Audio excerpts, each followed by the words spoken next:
We're going to delve into cartoon takes and how to get accents.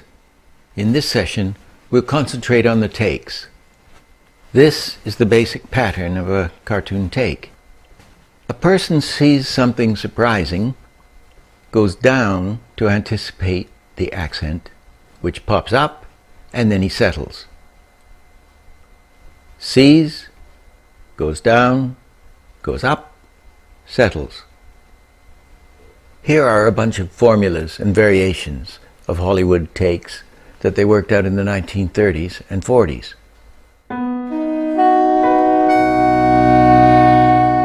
Takes.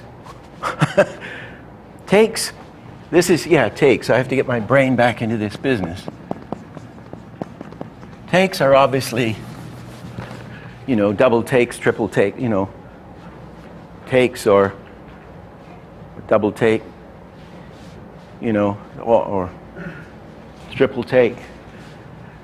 Takes. These are formulas which they developed in Hollywood. I'll give you, these are Hollywood issue takes. Here's the standard Disney take formula. I'll give you timings on these things which will work, but you can vary them. I mean, there's no set rule. This is drawing one. Down here is a sort of squash drawing.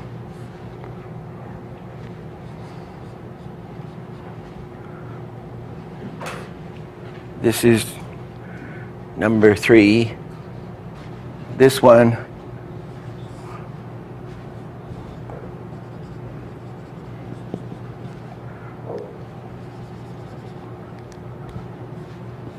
is number 6. I'll circle these just for clarity. And then back here, he settles back down.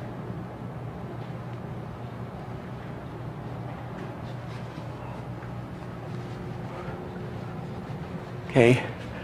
The rule in a Hollywood squash, an effective one, whether you do it subtly or horribly crudely like this, is to keep the same amount of meat in the head. Same mass in the head anyway. Okay? So however they distort it, that should have the same, what do you call it, circumference? Volume. Same volume, mass, volume. However you distort it. Okay, and the timing on this is 1, 2, just smack in the middle. There's no easing out. You just go straight into that one. And then you go 3, 2, 6 is 4, 5, 6. So you'd have 5 would be in the middle, going up. That'd be 5, and 4 would be here. 2 would be there.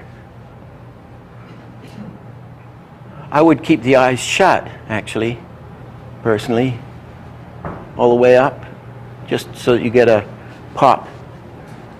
And this just looks like you got electrocuted. They go, oh, and they're immediately cushioning down. So this is number 10,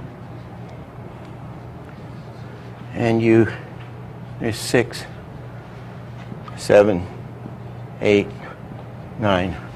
So you'd be 6 and 7.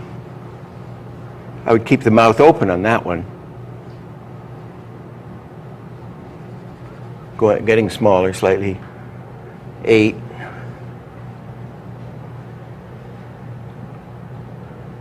9. Okay, that's your standard Disney. Well, I think the Warner Brothers one is a little different. That's your standard Disney take.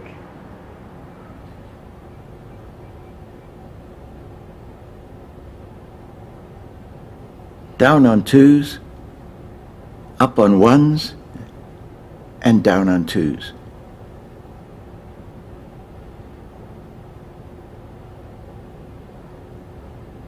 Now here's a slight variation on it.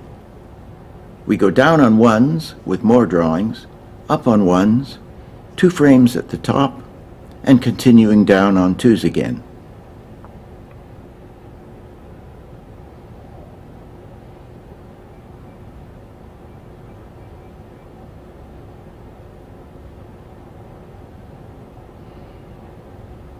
Here's the same thing with a full figure.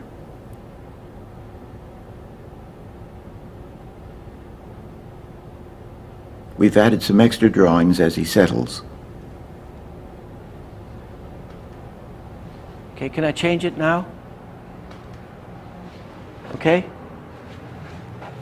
We're going to make this one number 8.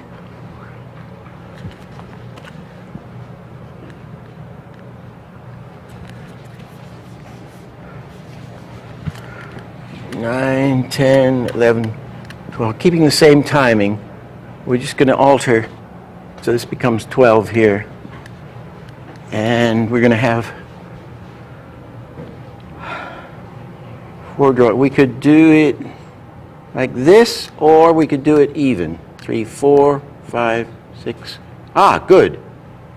Oh, good. That's what to do. You don't need the other. That's going to work great. Okay? And on the going up drawings, in the middle, that's going to be 6. It's going to be another one, 7 there. Another one, 5. This should be bigger. 5. And 4. Okay? What we do is number 4 is a drawing like this. He's got his head over here, like this. It looks like this. Okay? 4. 5, you push the head the other way. It's just like that. Okay? 6 is back this way. 6 will be back this way.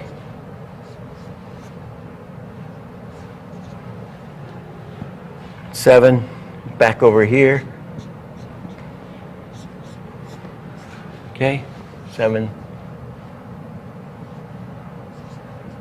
All right, closer. Pop. So you get a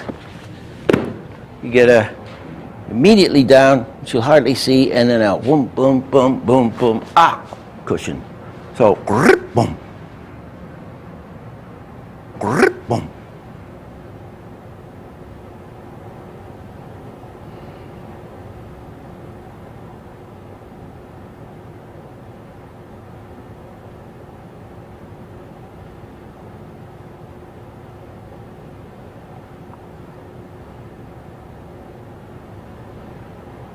What they would also do when they got up there, Babbitt worked this one out, they would have the arms, once it was settled down, you'd have an arm go this way, around that way, and the other arm do this, going around that way. We've used the wobble head going up to the top, and we've added the flailing arms countering each other.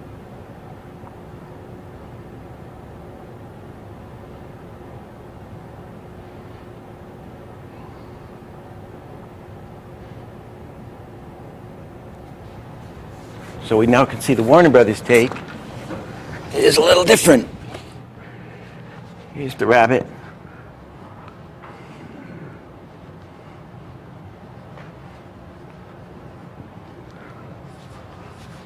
However he is.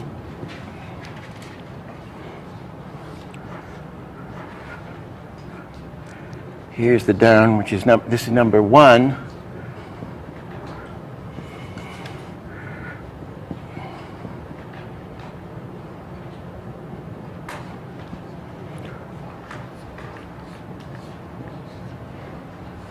The arms might go up like that, although not necessarily. That's number 4. Down. And 5 is the actual take.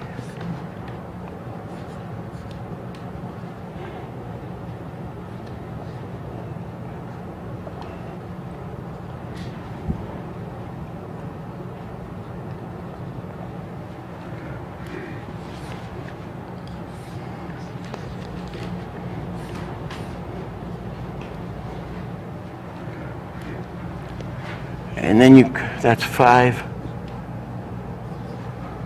And then you cushion down to the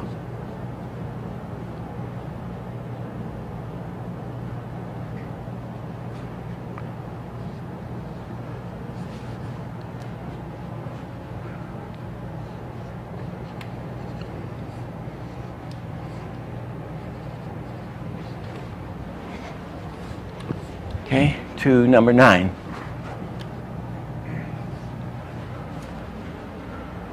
Oh, I see. Here's the chart on that. It's 1 to 4 is the cushion, and then you pop into 5. Okay? 5 then goes 6, 7. It's even. Here's the same thing with a mouse. All shot on 2s.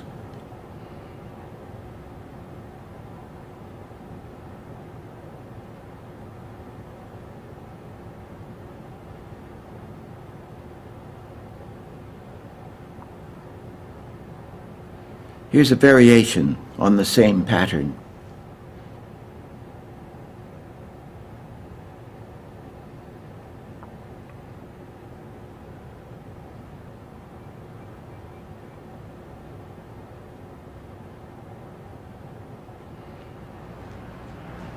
I don't like takes, and when I first learned these from the various guys, I had trouble with them.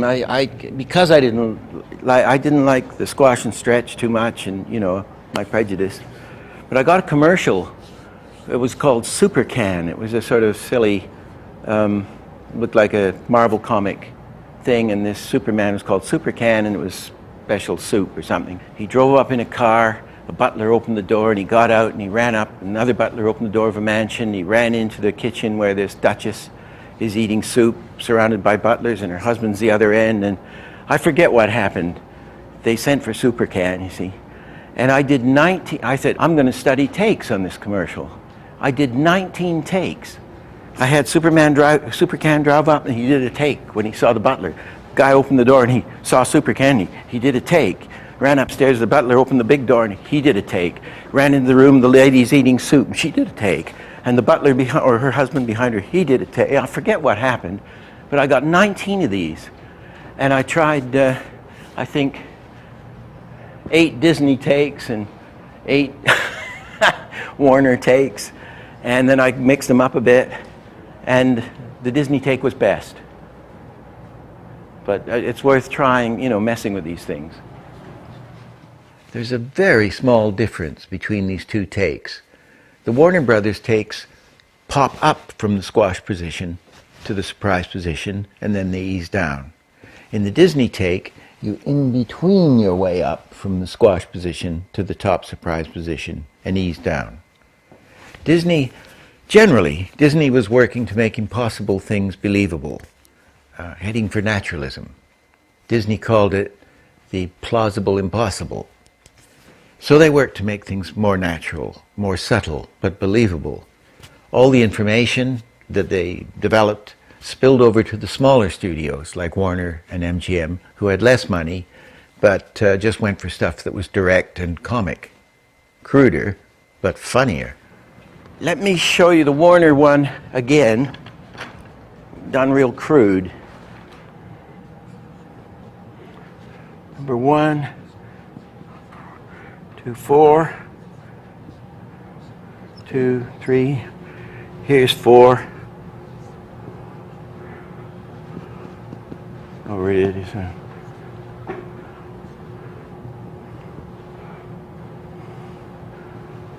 squash more. 4, 5. Oops.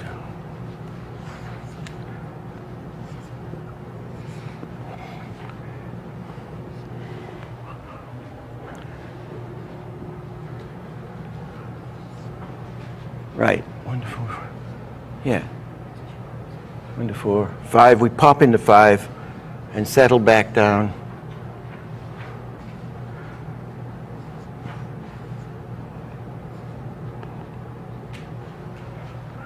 To 11. The same. Here's a slightly different spacing. Slightly slower. It's your break now. 6. Oops.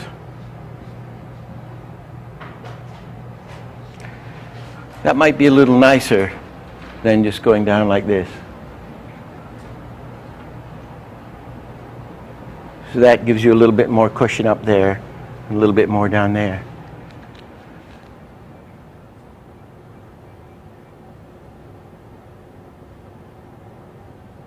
By pushing the nose down further, we get more contrast.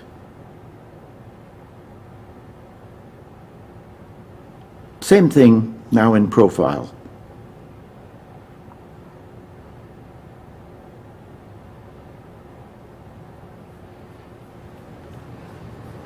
Here's an interesting thing Art Babbitt showed me.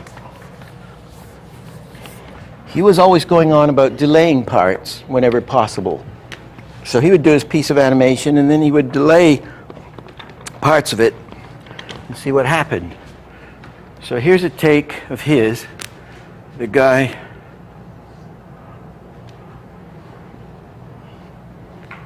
this is 1. And here's his pelvic area. And he's going down.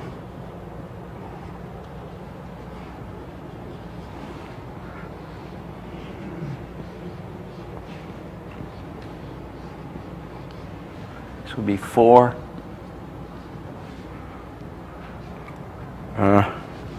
This would be 8.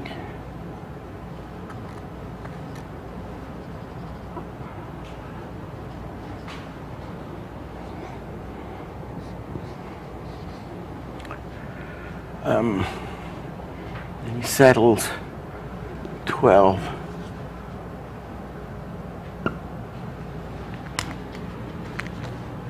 So the timing would be here. Wait a minute, 1 going to 4. It's a different spacing than the others, different from the Warner. And we go from 4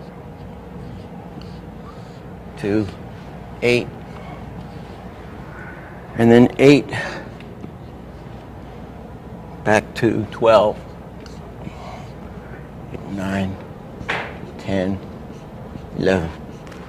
It's good timing that. But what he's done is he pushes the pelvic mass up to the neck.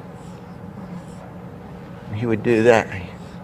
He said, try it. And then when the thing shoots up here, push it down again to below there. Well, it's too big. And then have it settle there. Here it is on 1s. Very fast.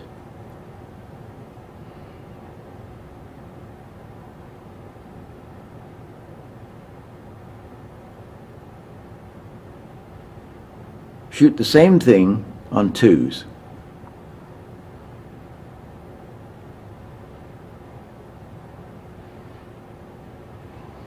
And if I were doing this, I would do this thing in here, give it even more. You'd watch that. What's that? 5, 6, 7. Same thing again with the side-to-side head going up. 1's very fast. And now on 2s.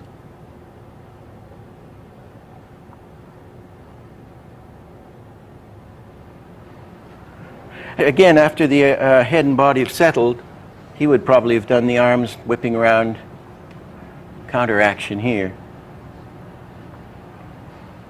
Or his hat flew off up there, and the hat is up here, and as this arm went round, he grabbed the hat.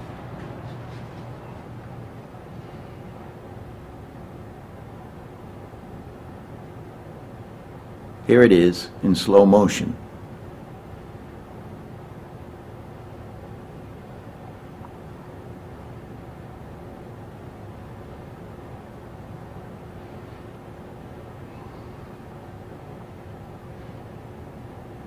Here's one where the belly stays put on the anticipation, and then as we accent up, the belly goes down. As he gets up there, his belly catches up and the feet pedal.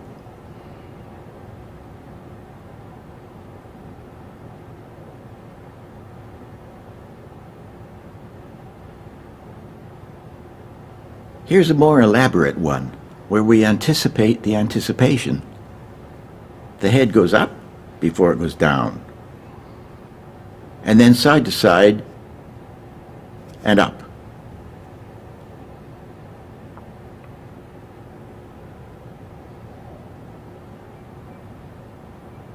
The belly goes down and then up as the head finally goes down.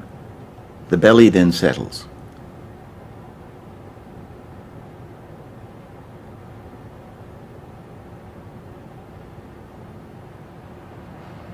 Again, after the head and body have settled, he would probably have done the arms whipping around, counteraction here. Or his hat flew off up there, and the hat is up here, and as this arm went round, he grabbed the hat. Endless variations.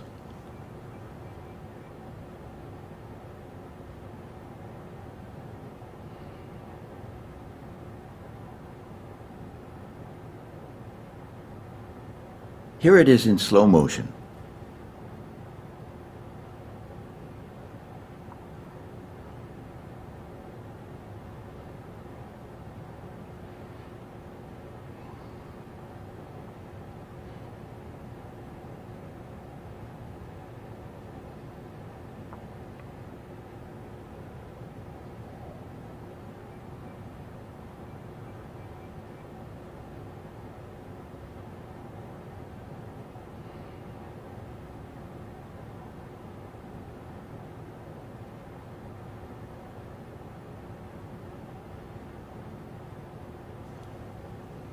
We've done the take. Now, as he takes his hat off, we can be inventive. It goes up on twos, with a back and forth vibrate on ones. Then the head snaps down on one frame, up with stretched eyes on one. Then the head mass up on one, the head mass down for one, and then settles on twos.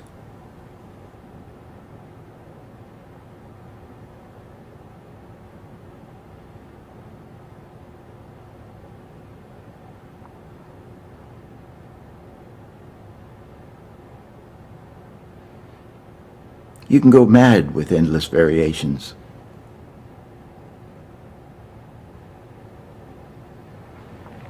So you can see within a simple take, you can get a hell of a lot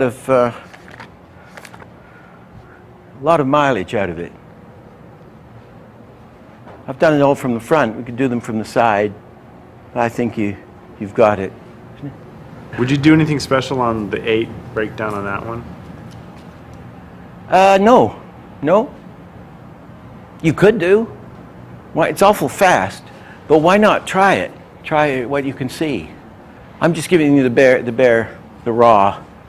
We can always throw everything off, and that's why I'm showing you this stuff. You can go on endlessly on these little crutches, different variations.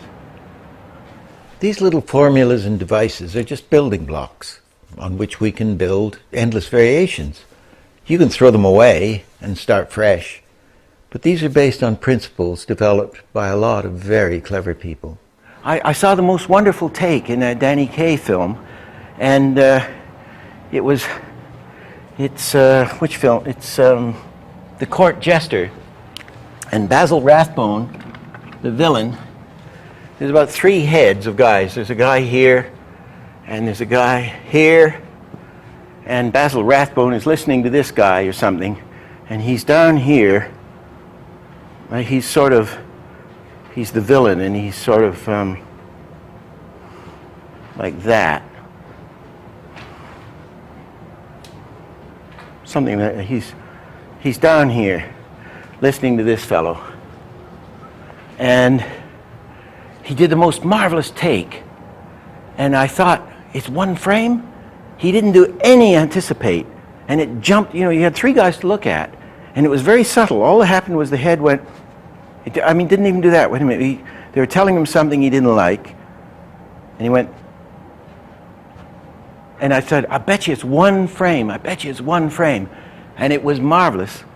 He's there. There's an in-between. Must be that little here, proportionate to the screen. And the eye is the same. There's no change in the expression. There's one in between there, one frame. The next frame is another in between. So you have 2 in betweens going up with no change of expression. The head just goes up sort of to there. And then you had the top of the take. It wasn't even as far up as that. It was actually, I'm exaggerating it. It was to there.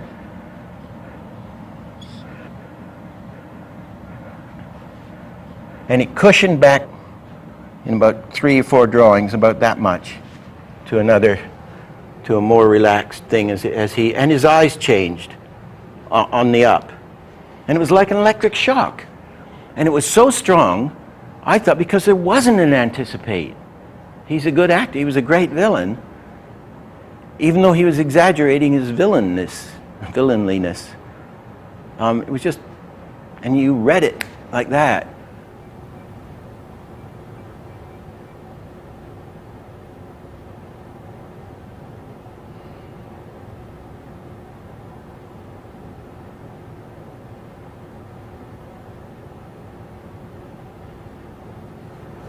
I love to get off the formula. Love to see anything that is off the formula.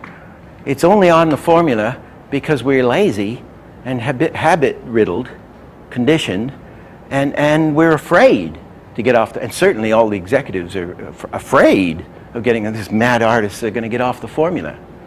A very terrific top director, tremendously successful, said to me when he was looking at some of my stuff, which was, he said, this isn't following any known formula, Dick.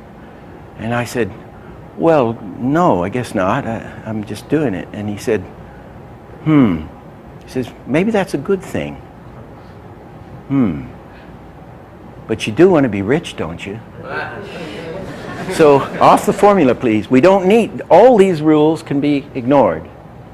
About the use of squash and stretch, is it safe to try to use it if you're doing something that's not necessarily cartoony and you can sneak it in there to help it out with something, or should the timing and performance and posing be more important? I mean, like, if you're animating a realistic object, but you feel it needs more oomph, will you slip in squash and stretch, or will you maybe change how you pose something? I would try not to. I would, if you were doing a long-headed in-between, if somebody was here,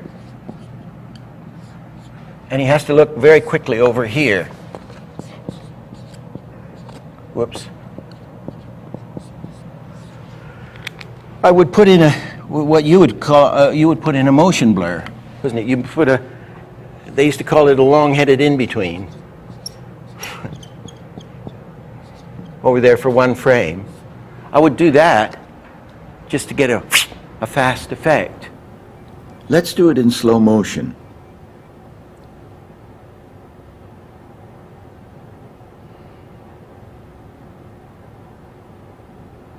Now, everything on ones. Again. Now, everything on twos.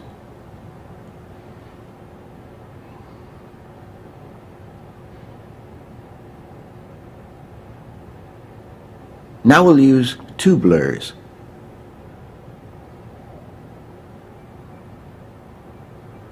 The head is on twos, but the blurs are on ones.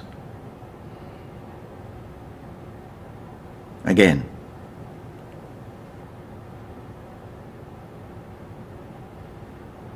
Now we'll use three blurs.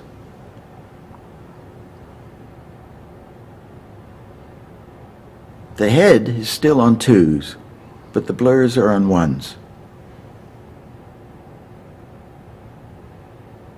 Again.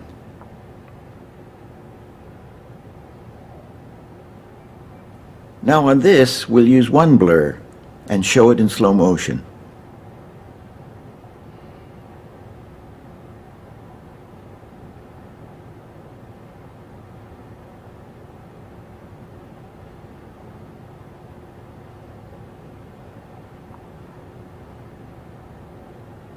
Same thing with two blurs in slow motion.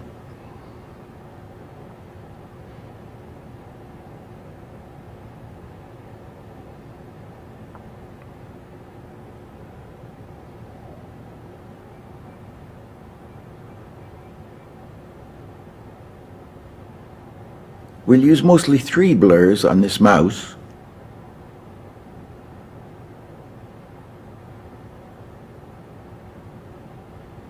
Now in slow motion.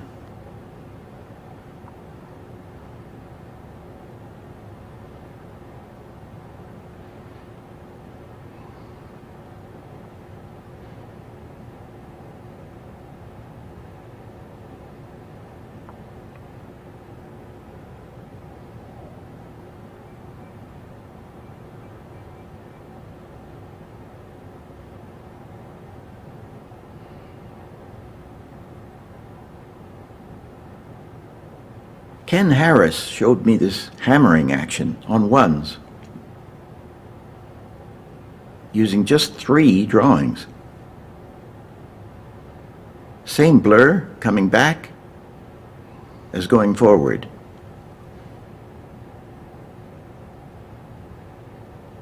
This is one of the very few cases where you can shoot the sequence in reverse. 1, 2, 3, 2, 1, 2, 3, 2, 1, 2, 3, etc.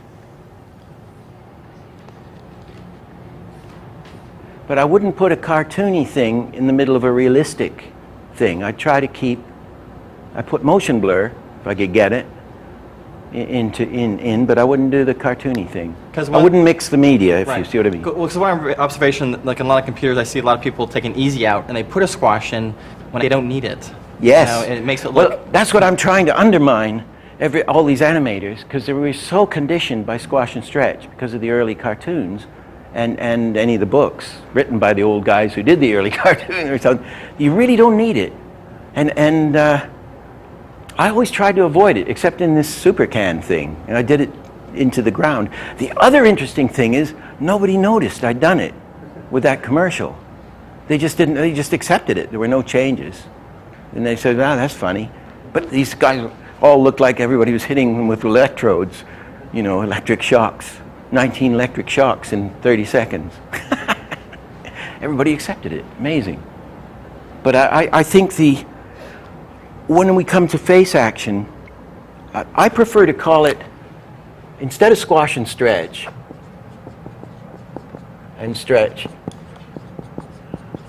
I like to call it compression, which is breaking it's a longer word, which I hate, and distension.